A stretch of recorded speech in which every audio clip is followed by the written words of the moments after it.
Hoje nós veremos a respeito do cordeiro, do bode e do pequeno chifre. Daniel 8.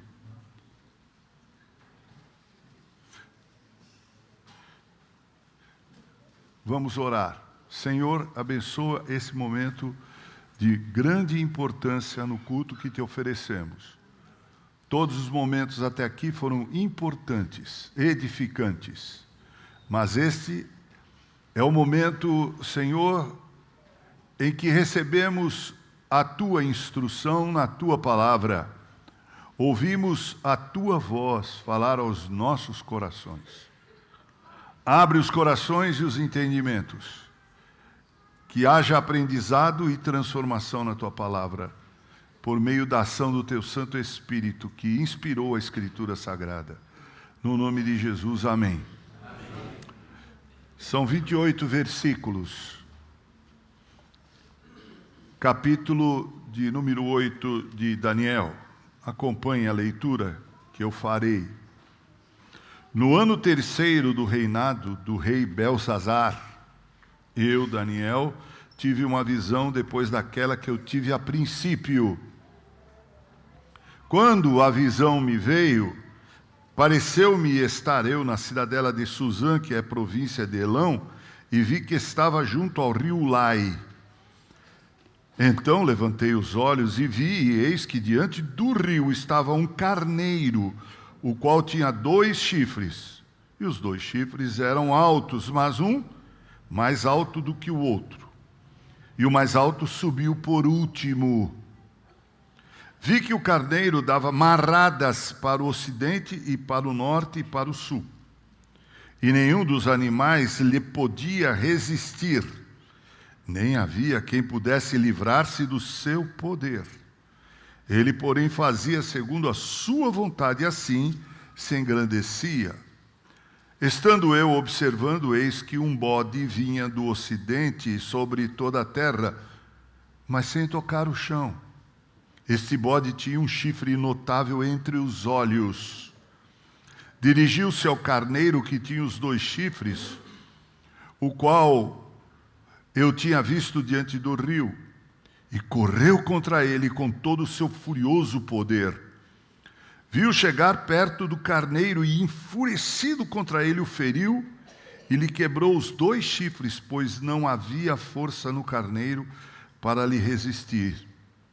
E o bode o lançou por terra e o pisou aos pés, e não houve quem pudesse livrar o carneiro do poder dele, do poder do bode. O bode se engrandeceu sobremaneira, e na sua força quebrou-se-lhe o grande chifre, e em seu lugar saíram 4 chifres notáveis para os 4 ventos do céu. De um destes 4 chifres, saiu um chifre pequeno, e se tornou muito forte para o sul, para o oriente e para a terra gloriosa. Cresceu até atingir o exército dos céus, e alguns dos exércitos e das estrelas lançou por terra e os pisou. Sim, engrandeceu-se até ao príncipe do exército. Dele tirou o sacrifício diário, e o lugar do seu santuário foi deitado abaixo. O exército lhe foi entregue com o sacrifício diário por causa das transgressões. Por causa das transgressões. E deitou por terra a verdade. E o que fez prosperou. Depois ouvi um santo que falava, e disse outro santo àquele que falava: até quando durará a visão do sacrifício diário e da transgressão assoladora, visão no qual é entregue o santuário e o exército a fim de serem pisados?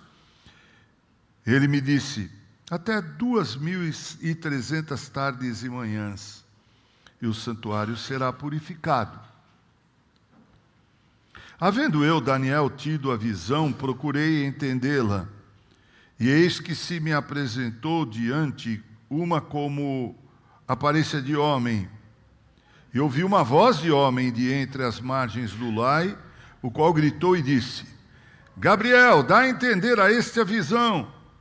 Veio, pois, para perto de onde eu estava. Ao chegar ele, fiquei amedrontado e prostrei-me com o rosto em terra, mas ele me disse: Entende, filho do homem, pois esta visão se refere ao tempo do fim.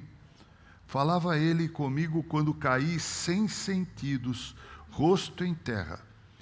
Ele, porém, me tocou e me pôs em pé no lugar onde eu me achava. E disse: Eis que te farei saber o que há de acontecer no último tempo da ira, porque esta visão se refere ao tempo determinado do fim. Aquele carneiro com 2 chifres que viste são os reis da Média e da Pérsia. Mas o bode peludo é o rei da Grécia. O chifre grande entre os olhos é o primeiro rei. O ter sido quebrado, levantando-se 4 em lugar dele, significa que 4 reinos se levantarão deste povo, mas não com força igual a que ele tinha. Mas no fim do seu reinado, quando os prevaricadores acabarem, levantar-se-á um rei de feroz catadura, especialista em intrigas. Grande é o seu poder, mas não por sua própria força. Causará estupendas destruições, prosperará e fará o que lhe aprouver, destruirá os poderosos e o povo santo. Por sua astúcia nos seus empreendimentos, fará prosperar o engano, no seu coração se engrandecerá e destruirá muitos que vivem despreocupadamente. Levantar-se-á contra o príncipe dos príncipes, mas será quebrado sem esforço de mãos humanas. A visão da tarde e da manhã que foi dita é verdadeira. Tu, porém, preserva a visão, porque se refere a dias ainda muito distantes, ou como está aqui, muito distantes. Eu, Daniel, enfraqueci, estive enfermo alguns dias. Então me levantei e tratei dos negócios do rei. Espantava-me com a visão e não havia quem a entendesse. Meus irmãos, o versículo 27 foi a minha experiência nessa minha releitura do livro de Daniel. Eu tive algumas noites de sono muito difíceis. Daniel disse: enfraqueci e vivi, estive enfermo alguns dias. Porque essa visão e as visões que Daniel relata no seu livro são visões extraordinárias. Vamos a este capítulo 8 especificamente. Voltemos ao versículo 1. Diz lá: no ano 3º do rei Belsazar. Esse rei Belsazar é neto de Nabucodonosor. Ele é filho de Nabonido. No 3º reinado desse rei Belsazar, Daniel teve uma visão. E ele diz aqui: tive uma visão depois daquela que eu tivera a princípio. Agora eu peço a gentileza dos irmãos ficarem bem conectados comigo aqui à frente. Porque essa visão a que ele se refere é a que foi relatada no capítulo 7. Os que estiveram domingo passado aqui vão se lembrar dessa visão. Qual era a visão? Ele teve uma visão de 4 animais. O primeiro, semelhante a um leão com asas, que foi identificado como sendo o reino da Babilônia, o império babilônico, com o grande Nabucodonosor, Nabonido e Belsazar. O segundo animal é um urso com 3 costelas na boca. Esse animal é a descrição do reino da Pérsia, Medo-Persa, na força de Dario e de Ciro, que foi derrotado pela Babilônia. O terceiro animal é um leopardo veloz, que é o reino da Grécia. Estão lembrados? reino da Grécia. E eu destaquei aqui naquele domingo que aqui é retratado como um leopardo com asas, que é veloz, e de fato Alexandre o Magno, o grande filho de Filipe da Macedônia, conquistou o mundo dos seus dias e ampliou, chegando ainda até um pedaço da Índia, em 13 anos. E ele era muito jovem, para vocês terem uma ideia, Alexandre o Grande morreu com 33 anos de idade. E foi um grande conquistador. Daí Alexandre o Grande. Esse terceiro animal é o reino da Grécia sob o reinado de Alexandre o Grande. E o quarto animal, que não tem uma descrição.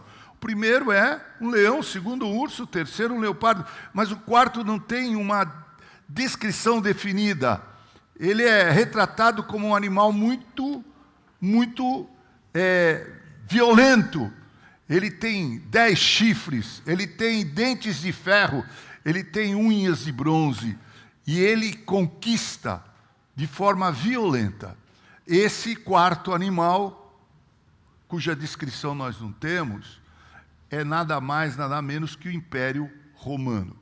Para quem conhece um pouco de história, sabe que os reinos, os grandes reinos, foram basicamente estes: Babilônia, os Medo-Persas, a Grécia e Roma. Daí não houve mais, como no passado havia, grandes reinos. Houve grandes reinos existindo ao mesmo tempo depois de 576, quando Roma caiu.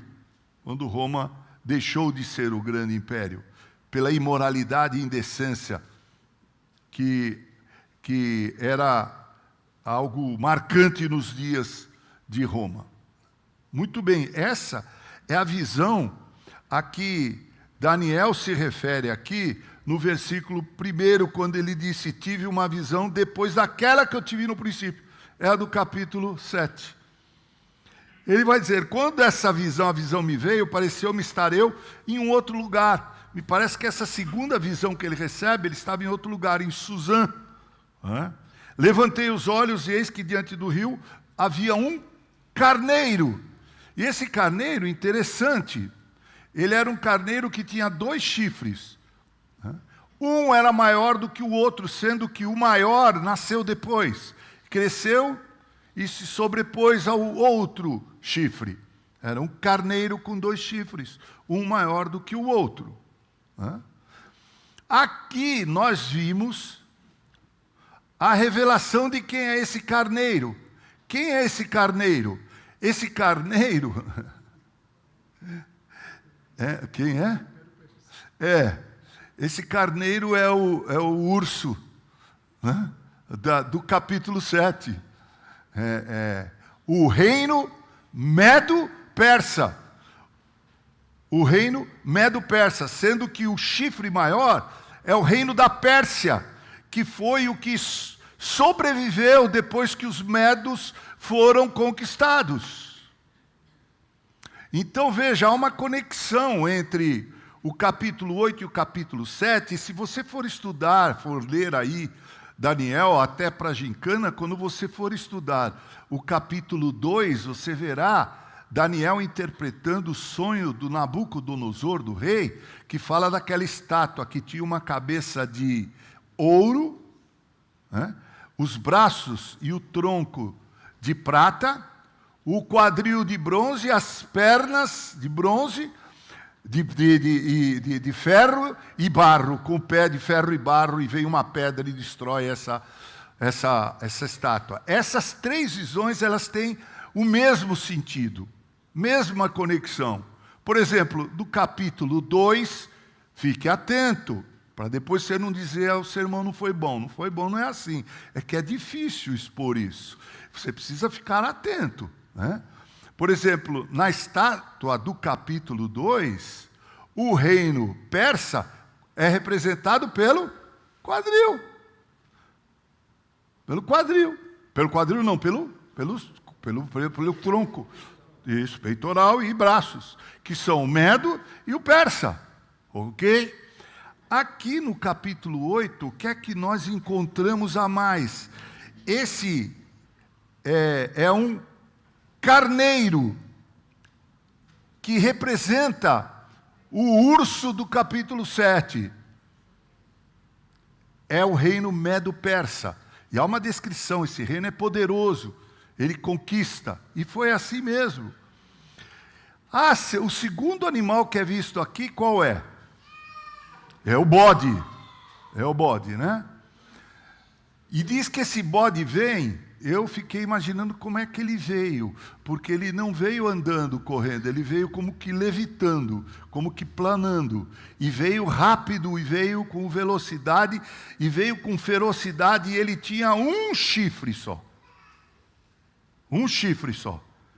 E ele atacou o carneiro de forma violenta, destruiu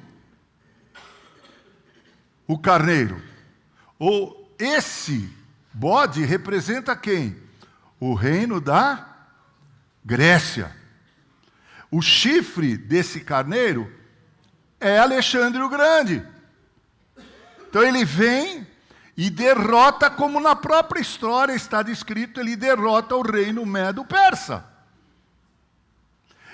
Só que nesses combates e nestes embates, esse chifre cai, quebra. E no lugar dele surgem 4 outros chifres. Aqui não temos a revelação de quem são esses 4 chifres, mas a história diz quem são. São 4 generais de Alexandre o Grande, e foram esses 4 generais, Cassandro, Lisímaco, Seleuco, Ptolomeu, que herdaram o reino da Grécia e o dividiram em 4 reinos. Agora veja, não é fácil expor isso, porque desses 4 impérios, um foi o que se sobressaiu, que foi, por incrível que pareça, descrito aqui como um chifre pequeno, um pequeno chifre. Agora, meus irmãos, esse pequeno chifre faz um estrago. Vejam aí a partir do verso 9. Por favor, põe lá no telão. De um dos chifres saiu um chifre pequeno, de um dos 4 chifres. Saiu um chifre pequeno e se tornou o quê, meus irmãos? Muito forte, para o sul, para o oriente, para a terra gloriosa. Cresceu até atingir o exército dos céus.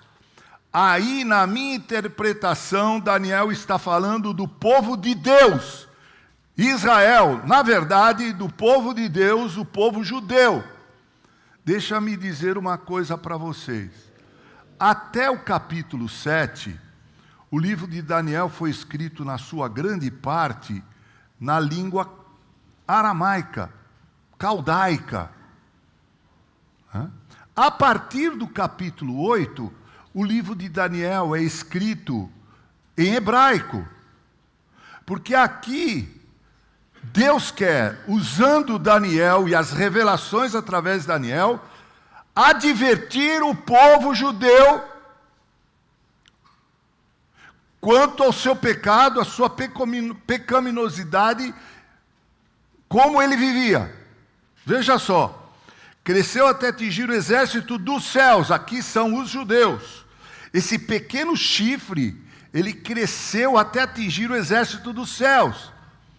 Alguns do exército e das estrelas ele lançou por terra e pisou. Eu vou dizer mais ou menos o que é que esse pequeno chifre fez, quem é ele e o que ele fez. Sim, engrandeceu-se até ao príncipe do exército. Dele tirou o sacrifício diário e o lugar do seu santuário foi deitado abaixo. Essa linguagem o judeu entende o que é santuário para o judeu. Versículo 12, o exército lhe foi entregue com o sacrifício diário. Por causa do quê, meus irmãos? Das transgressões. E deitou por terra a verdade, e o que fez prosperou.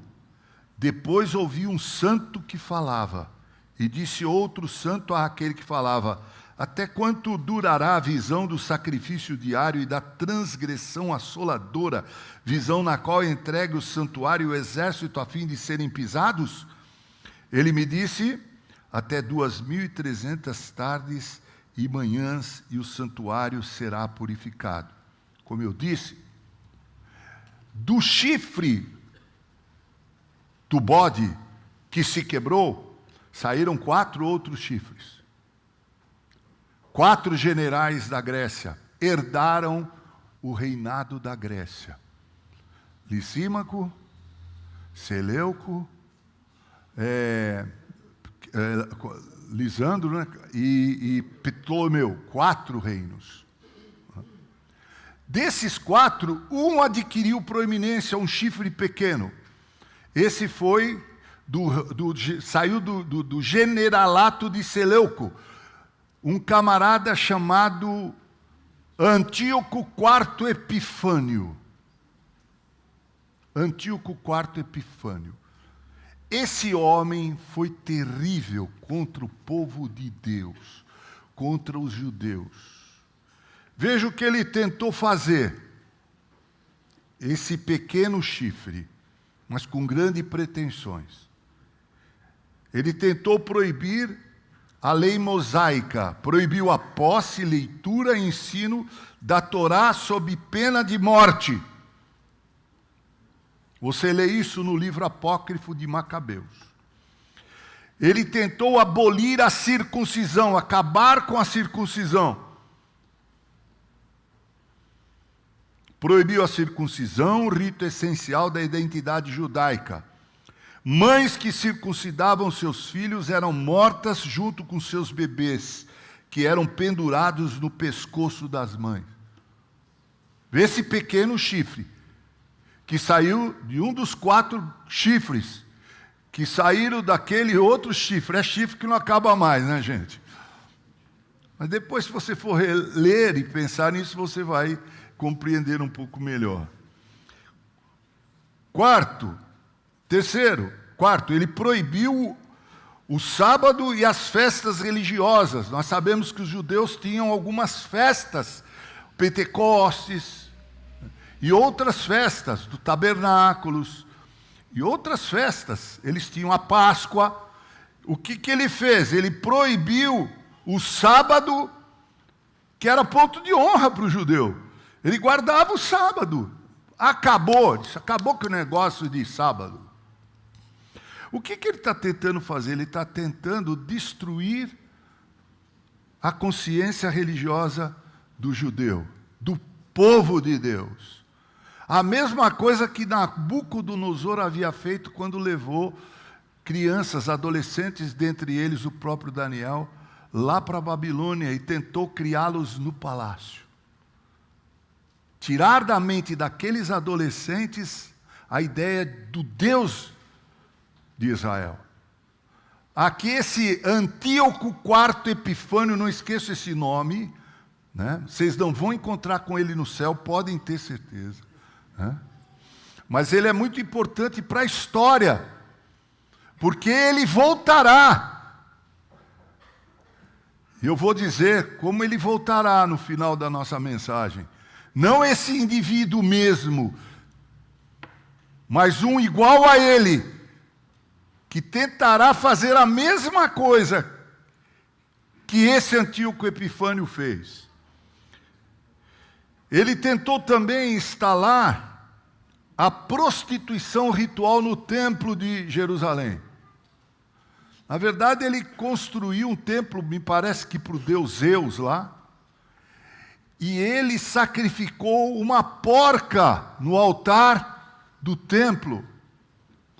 Ele obrigou diante da espada a que os judeus comessem a carne de porco e salpicou por dentro de todo o templo de Jerusalém fezes e sangue de porco. Veja, o chifre é pequeno, mas o estrago é grande. O que mais ele fez? Muitos se rebelaram e fugiram para Massa, ou Massá, uma elevação de 1.000 metros naquela região de Israel.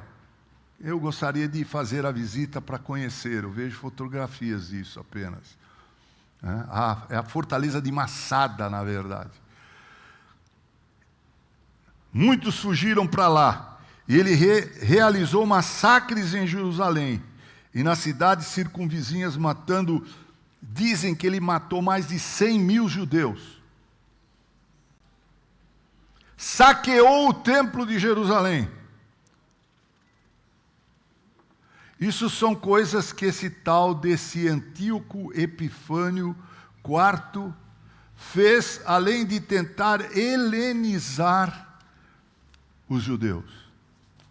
Quando você vê, por exemplo, no livro de Atos dos Apóstolos lá, que houve problema na distribuição das cestas básicas para onde as mulheres dos helenistas eram preteridas, ele está se referindo a esse tipo de judeu que havia se deixado seduzir pelo projeto de helenização a que Antíoco IV Epifânio submeteu o povo judeu. Que coisa terrível! Homem terrível! O texto diz, interessante, né, o que iria acontecer com ele. Veja o versículo 25, se puder pôr lá, na parte final do versículo 25. Diz assim: por sua astúcia, nos seus empreendimentos, fará prosperar o engano no seu coração. Se engrandecerá no seu coração e destruirá a muitos que vivem despreocupadamente. Atenção para isso, de despreocupadamente, que tem a ver aqui com as transgressões do versículo 12. Vou explicar isso para vocês. Levantar-se-á contra o príncipe dos príncipes, mas será quebrado sem esforço de mãos. Ou seja, aqui há uma profecia de como esse pequeno chifre, chamado Antíoco Epifânio, ou Antíoco IV Epifânio, iria morrer. Ele não iria morrer em batalha, mas diz a tradição que ele morreu comido pelos vermes, agonizando em dor insuportável nos intestinos, no abdômen. Ulcerações internas e externas. Ele morreu de uma forma desgraçadamente dolorosa. E aqui há uma profecia contra ele. Tudo porque ele tentou fazer ou fez tudo isso contra o povo judeu. Ora, meus amados irmãos, nós precisamos prestar atenção nisso. Tudo isso que Daniel essas visões que Daniel está tendo, essas revelações, vão acontecer. Não aconteceram no tempo dele, ele já nem existia mais quando isso aconteceu. Porque, veja, ele foi do reino da Babilônia, depois participou do reino da Medo-Persa, ele foi até Ciro. Quando a Grécia entrou na história, conquistando o reino Medo-Persa, Daniel já não existia mais, já tinha morrido aqui. Possivelmente ele tinha, quando ele recebe essa revelação, no 3º ano do reinado do rei Belsazar, ele deveria ter no mínimo 84 anos. Se nós considerarmos que ele deve ter ido para a Babilônia como adolescente com 14 anos, e que o exílio babilônico durou 70 anos, 70 mais 14, 84 anos. Ele viveu um tempo mais no reinado de Ciro e morreu. Isso que ele está revelando aqui é aquilo que aconteceria mais à frente. O texto fala dos últimos dias, dos últimos tempos, daquela época.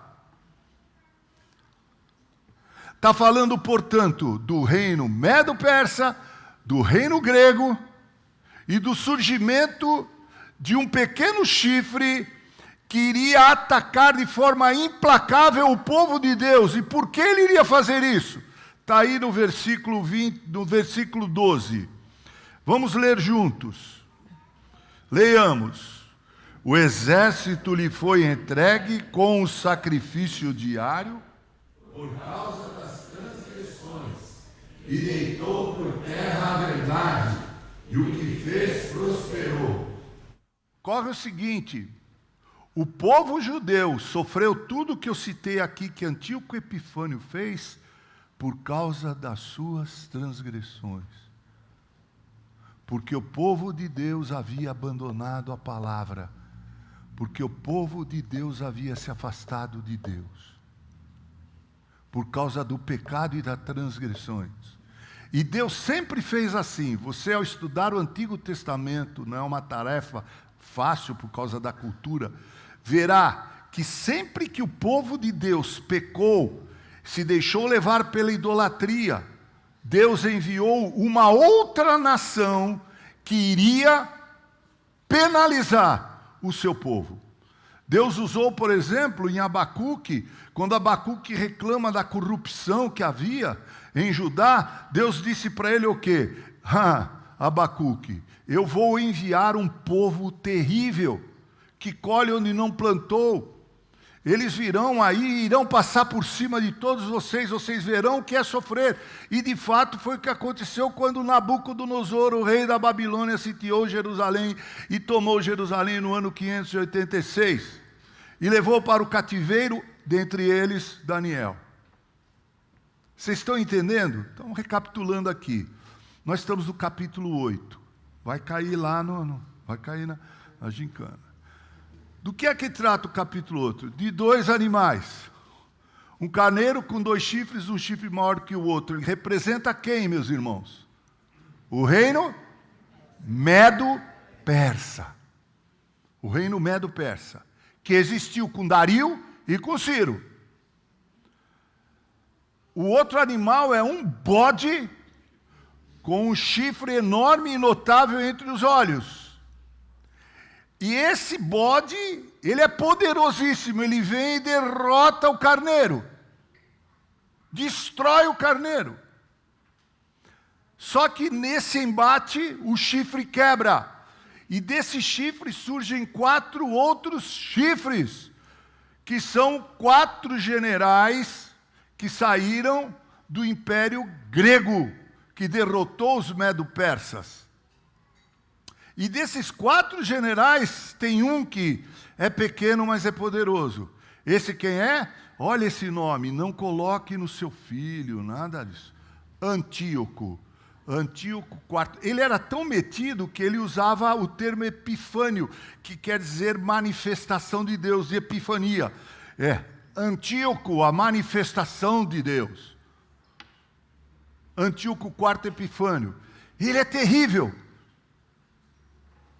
E ele é o instrumento de Deus para punir Judá, para punir Jerusalém, que abandonou a lei de Deus, que se contaminou com outros povos. Agora, meus irmãos, esse pequeno chifre, ele é, antes de mais nada, um protótipo do anticristo. Agora nós voltamos para o capítulo 7. Vou dar um nó na cabeça de vocês vão sair daqui meio assim. Voltar para o capítulo 7. O 4º animal no capítulo 7 tinha 10 chifres. Destes 10 chifres, nasce um chifre que derrota 3 outros chifres. E esse um chifre que derrotou os 3 outros chifres é chifre que não acaba mais. Esse é considerado por todos os experts na literatura bíblica canônica o anticristo, só que, preste atenção, diferente de Antíoco Epifânio, que foi naqueles dias do Império Grego, o anticristo do capítulo 7 é o anticristo do final dos tempos. bem próximo da vinda de Cristo. Então esse anticristo aqui, esse Antíoco Epifânio, ele é um protótipo, um modelo do anticristo que virá nos últimos dias, quando estiver próxima a volta de Jesus. Como é que será os últimos dias antes da volta de Jesus? Você quer ver? Abra sua Bíblia aí, na carta de Paulo a Timóteo. Veja só como será os últimos dias. E veja, inclusive, se nós não estamos bem próximo desses últimos dias. Capítulo 4. 1 Timóteo 4. Vai dar para localizar aí? Vamos ler juntos.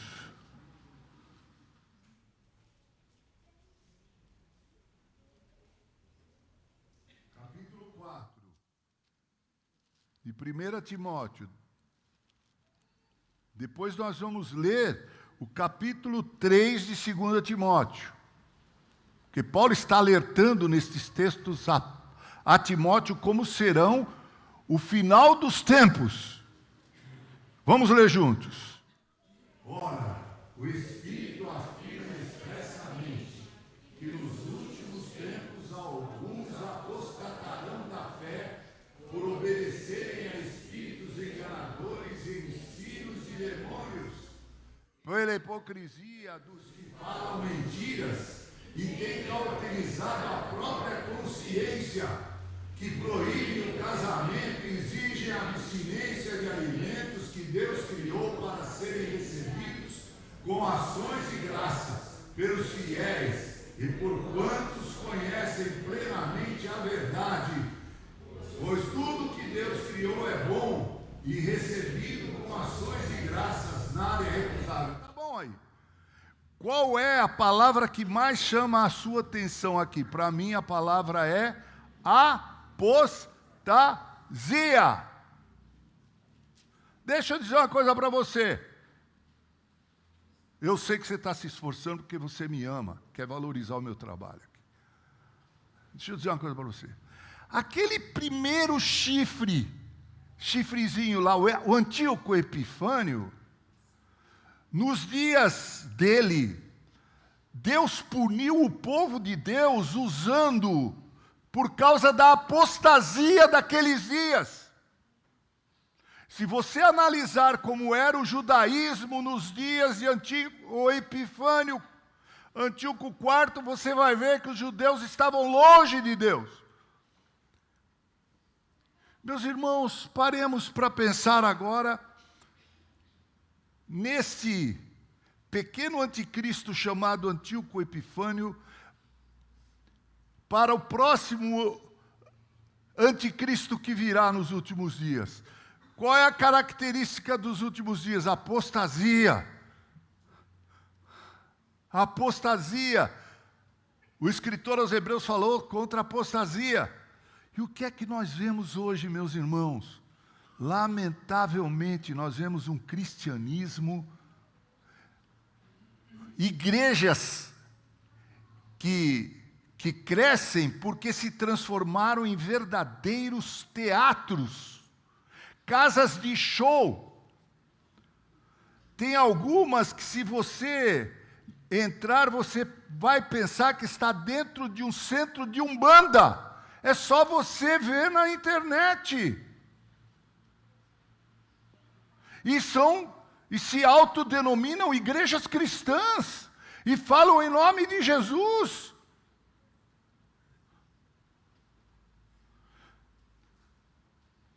As pequenas igrejas que se tornaram grandes igrejas e grandes negócios.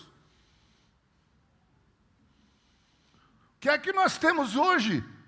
Poucas denominações que se mantêm puras,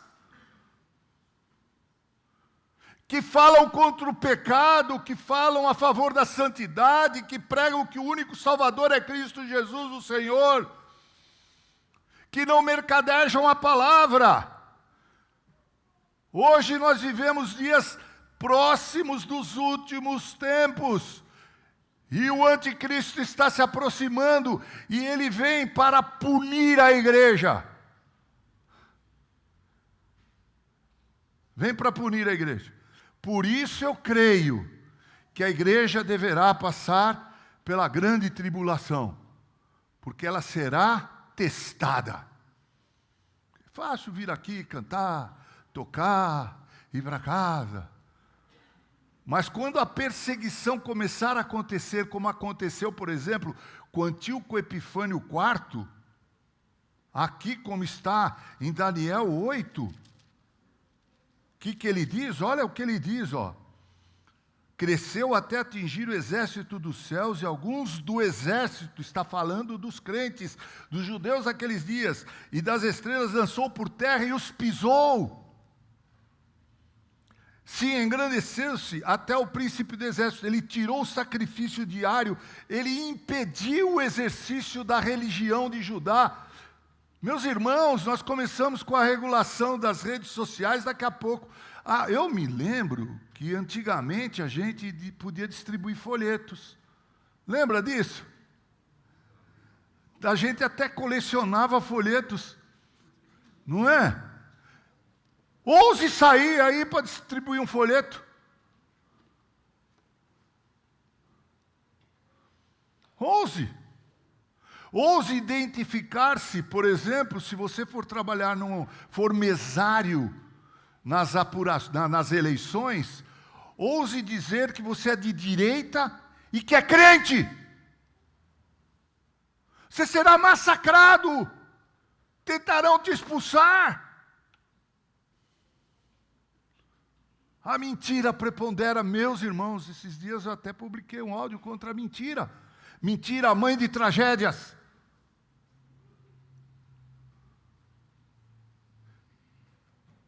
É interessante que muitos que querem regular as redes sociais são os maiores mentirosos. Eles mentem também. Aliás, todos, de direita e de esquerda, mentem. Não dá para acreditar em ninguém, não. A única pessoa em que você pode acreditar é na palavra de Deus, em Jesus Cristo.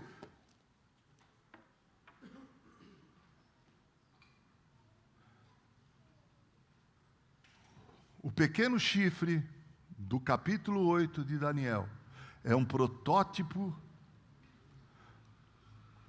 daquele chifre do capítulo 7 de Daniel, do capítulo 7 de Daniel, que é o anticristo dos últimos tempos. E tudo aqui que a gente vê no capítulo 8, é interessante, eu chamei a atenção de vocês por uma palavra aqui no versículo 25, põe lá, versículo 25. Olha lá, ó, por sua astúcia nos seus empreendimentos, fará prosperar o engano. Meus irmãos, quando você ouve, venha à igreja, traga a sua oferta e leve a sua bênção, isso é apostasia. Com Deus não se faz negócio.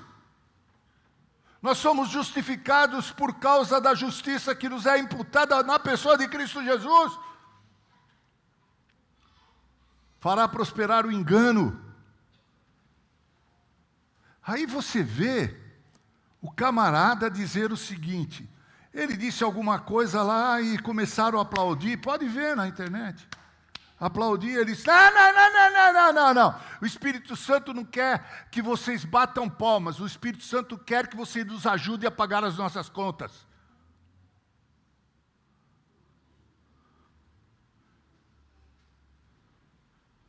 Que vergonha, meus irmãos, põe lá o versículo 25,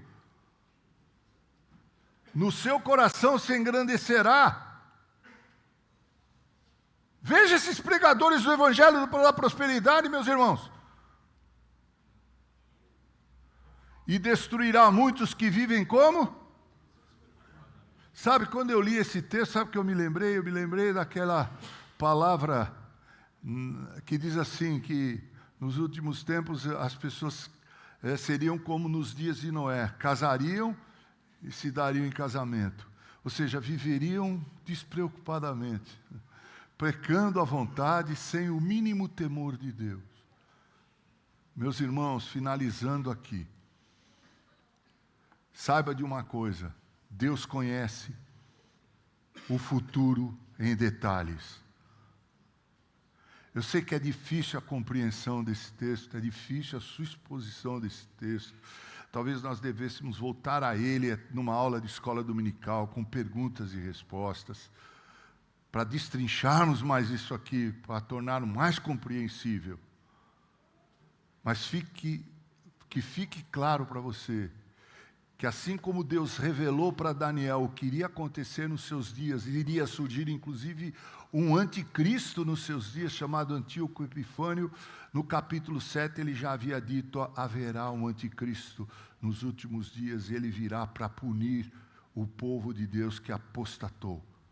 E sabe de uma coisa? A Bíblia diz que só serão realmente poupados os escolhidos. Esses permanecerão em pé e firmes para a boda do Cordeiro. As bodas do Cordeiro. Segunda lição: ele estabelece reis e os remove. Ele estabelece reis e os remove. Antíoco, olha, você veja bem. Nabucodonosor, se você ler Daniel, você vai ver que Nabucodonosor é instrumento divino. Aliás, se você ler Abacuque, você vai ver que Nabucodonosor é instrumento de Deus. Eles acham que eles são os donos da verdade, da história, mas só são instrumentos de Deus. Veja só Nabucodonosor. Veja só o rei Dario dos Medos e o rei Ciro, que Deus chamou de meu filho, que usou o próprio Ciro para permitir que o povo saísse depois de 70 anos do cativeiro babilônico e voltasse para Jerusalém. A Bíblia diz que o coração do rei está nas mãos de Deus. Veja os medos e os persas. Veja Alexandre o Grande. Como Deus usou. Deus coloca reis e tira reis do trono, porque o mundo e a história do mundo está em suas mãos. E Ele conduzirá tudo para um final glorioso. Sabe quando? Quando o Rei dos Reis, Senhor dos Senhores, irá receber daquele ancião de dias do capítulo 7, todos os reinos da terra. O ancião de dias, que é o próprio Deus, chamará o Cordeiro de Deus, o seu Filho amado, e lhe entregará todos os reinos da terra, e ele reinará pela eternidade. Esse reino não será vencido, não haverá chifre poderoso que derrotará esse reino. Não haverá. Eu quero aqui fazer um apelo ao teu coração. Faça o exame da sua vida cristã. Um exame profundo. Como é que está a sua vida de oração? Como é que está a sua vida de meditação nas Escrituras? Como é que está a sua vida de compromisso com o povo de Deus, com a comunhão? Como é que está a sua vida no seu relacionamento conjugal? Como é que está a sua vida no relacionamento com seus pais? Você tem sido um jovem cristão, uma jovem cristã que honra seus pais? Você tem buscado em primeiro lugar o reino de Deus? Você tem vivido uma vida santa, de santidade, de compromisso com Deus? Nós estamos bem próximo dos últimos dias. Veja o que diz Timóteo, capítulo 3, 2 Timóteo. Veja só, meus irmãos, quando Paulo descreve como serão os últimos dias, veja o que ele diz no capítulo 3 da segunda carta. Vamos ler juntos, está no telão. Sabe, porém, isto: nos últimos dias sobrevirão tempos difíceis, pois os homens serão egoístas, avarentos, jactanciosos, arrogantes, blasfemadores, desobedientes aos pais, ingratos, irreverentes, desafeiçoados, implacáveis, caluniadores, sem domínio de si, cruéis, inimigos do bem, traidores, atrevidos, enfatuados, mais amigos dos prazeres que amigos de Deus, tendo forma de piedade, negando-lhe, entretanto, o poder. Foge também destes. Eu tive a tristeza de ver hoje um show em Londres, na Inglaterra, onde milhares de jovens empunhavam a bandeira do Hamas e defendiam um grupo terrorista que matou mais de 1.500 pessoas e levou para o cativeiro como reféns para negociação mais de 300 pessoas, e que lançou o mundo nessa guerra em que está, simplesmente porque colocou nos seus buracos, onde os ratos se escondem, os reféns. Vocês não podem viver o dia a dia de vocês sem estarem atentos a isso e colocar os joelhos no chão e clamar ao Deus Altíssimo, dizendo: vem, Senhor Jesus Cristo, porque o anticristo certamente está perto.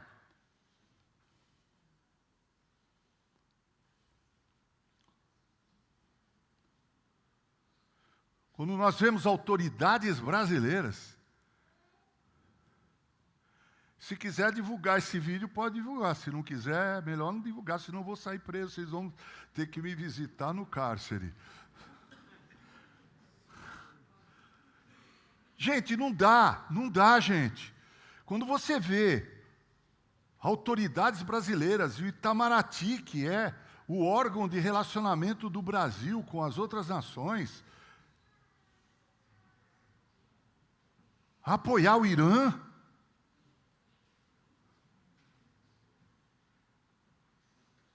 apoiar o Hezbollah, o Hamas, o Al-Fatah.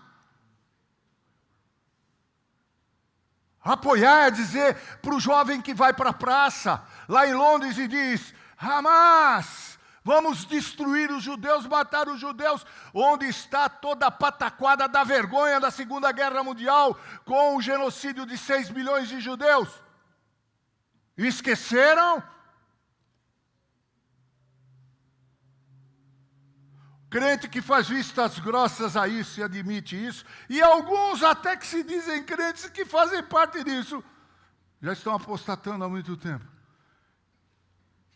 Então Deus vai fazer o seguinte, sabe, Marta? Ele vai mandar o anticristo.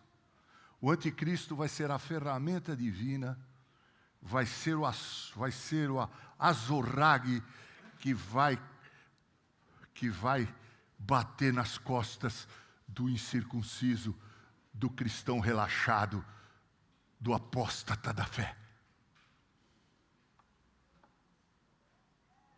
Até aquele dia glorioso, depois da grande tribulação, em que vem Jesus nas nuvens, e diz as Escrituras que com o sopro da sua boca, ele destruirá o anticristo. Porque com o sopro da sua boca, ele destruiu Antíoco Epifânio IV. Ele não usou nenhum exército para matar Antíoco Epifânio, o rei Seleuce da Síria. Ele simplesmente enviou, como fez com um Herodes, uma doença, e ele foi comido pelos vermes. Esse é o Deus da Bíblia. Com esse Deus nós não podemos brincar, porque Ele é Senhor da história. Mesmo os grandes perseguidores e anticristos da história já têm seus dias contados, mas eles virão para punir o povo de Deus, os incircuncisos, aqueles que se mantêm na apostasia. E por fim, como será lindo ver, meus irmãos, sinceramente, talvez não seja nos nossos dias, talvez, não sei, a situação, ela, como eu digo, ela corre Assim como o leopardo, assim como o bode que vem voando, o tempo voa, corre. Como será bom ver gente santa em meio à perseguição. Eu e a Ângela, durante algum tempo das nossas devocionais, nós líamos juntos, pela manhã, o livro Os Mártires, contando a história de tanta gente que, por amor a Deus, morreu queimada viva. E tem gente que quer viver como se a grande tribulação fosse para outros. Nós temos que estar preparados santamente para a grande tribulação, não para que sejamos poupados, mas que possamos mostrar a nossa santidade no momento de dificuldade. O povo de Deus é chamado a demonstrar fidelidade nas opressões. Se você quiser, pode me procurar depois, se você tiver algum problema de consciência. Se você também ficar assustado com Daniel 8, para que nós fiquemos juntos assustados, mas para que nós também possamos colocar os joelhos no chão e buscar em Deus a santidade para a nossa vida.